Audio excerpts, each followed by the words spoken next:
Ian from Truffle Shuffle, and today I am here to show you all how to make an incredible brine for your Thanksgiving turkey. We can use this brine for our turkey, we can use it for all sorts of other poultry or other proteins, but for today, we're doing it for the turkey. So, as you can see here, I have a few different ingredients. The base of our brine is going to be salt and sugar. So we have 1 cup worth of brown sugar and 1.5 cups worth of kosher salt. What we are also doing today is including our brown butter truffle honey into our brine. So giving it a little bit more sweetness, a little bit more depth of flavor. That is the standard ingredients that we'll need, right? Water, sugar, and salt. So we have that, and then just in addition, what we want to do is add some more flavor profiles. So I have some black peppercorns here. Next, we have some warm spices. So I have some allspice, star anise, cloves, and cardamom. We have a couple more aromats. So we have cloves of garlic. We're gonna put some bay leaves in there. Don't you just hate it when bay leaves? And we have some fresh thyme. So we're gonna add this, and then a citrus element. We wanna put in some fresh orange, and then a couple lemons. So we're both gonna use the zest and the juice from these. So as you can see over here, I have 1 gallon, so this is 4 quarts worth of water in a pot, and what we're gonna do is just turn this on and start to get this hot. You can turn it up all the way, and you are going to take, again, this is 1.5 cups of kosher salt and 1 cup of brown sugar. And what I'm doing is I'm going to make my brine with half the amount of water. And then once it comes up to the boil, to help cool it down faster, what I'll do is I'll add an additional 1 gallon of water to it afterwards, and that'll cool it down.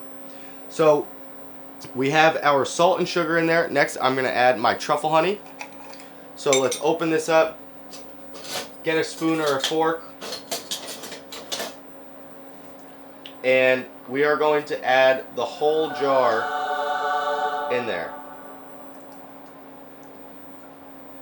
Typically, I just use traditional honey, but for this, we want to make sure to use this beautiful brown butter truffle honey and really elevate our brine. We have our water, salt, sugar, and honey, and I'm just going to give this a good whisk.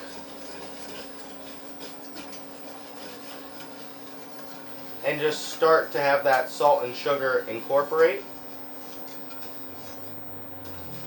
Scrape the bottom so that honey doesn't stick. And as that water warms up, it will all dissolve. Next, I'm going to add my citrus components. So take an orange, and I'm going to start from top to bottom and just peel the orange. And I want to take just the zest. I don't want to go into the white because the white becomes bitter. This is known as the pith. So I'm just taking off that very flavorful outside.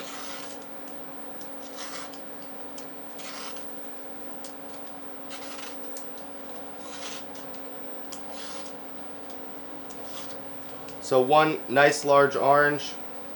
And then I'm going to take a couple lemons, do the same.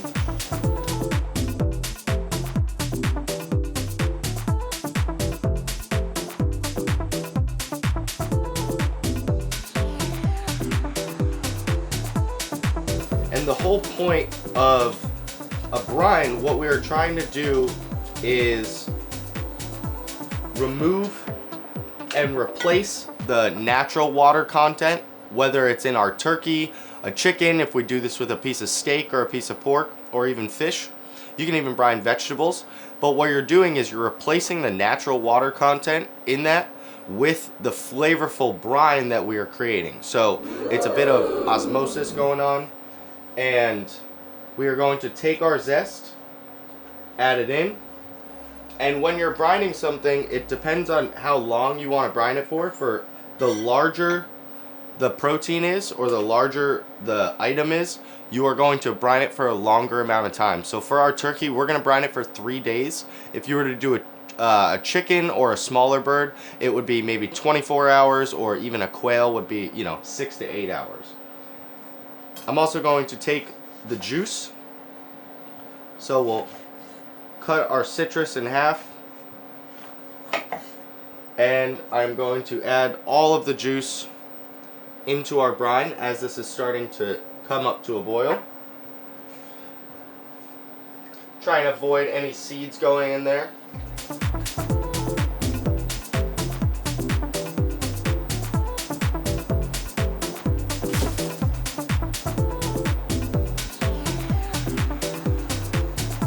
And if you just have standard, classic white sugar at home and you don't have brown sugar to make this, it's no problem at all.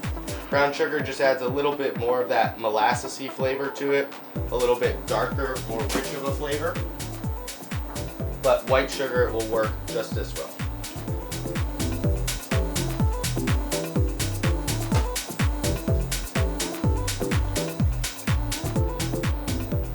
And now I'm going to add in the remainder of my aromats. So again, we have our black peppercorns.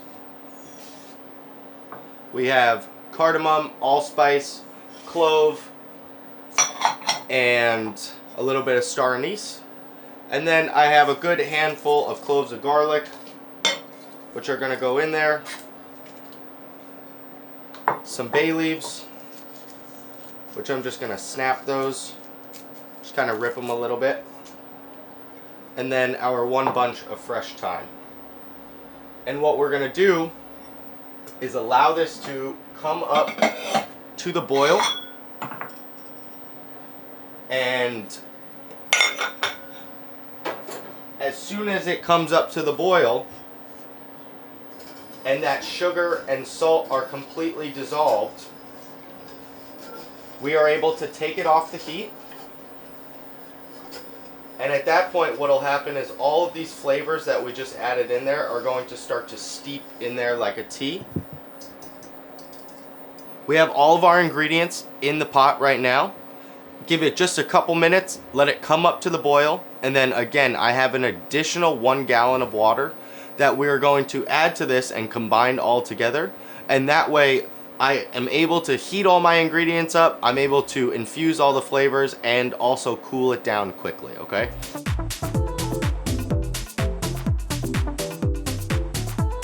Alright, so now that it's come up to the boil, we can totally turn this off. I'm just going to give it one last whisk just to make sure everything is well incorporated. And then what I have over here, depending on how large, like I said, if you're doing this for the turkey, you're going to want to get maybe a 5-gallon bucket to do it in. If you are just cooling it down or just doing it for a smaller product, what you can do is grab a container like this. And now we are going to combine all the product for a total of 2 gallons. Okay, so as you can see here, I have everything. The reason why I added that water in 2 parts is because I want to cool this down as quickly as I can. And there you have it. So this is a beautiful honey citrus brine that we are able to do for Thanksgiving. We can do it for an everyday dinner, whatever it is, but this is a way to really elevate your dish, be able to bring more flavor to whatever it is you're cooking, and also really helps ensure that we don't overcook and that the protein stays super juicy. So we love that on Thanksgiving. So hopefully this was helpful and you guys have an incredible turkey this year. Have a good one. Thanks.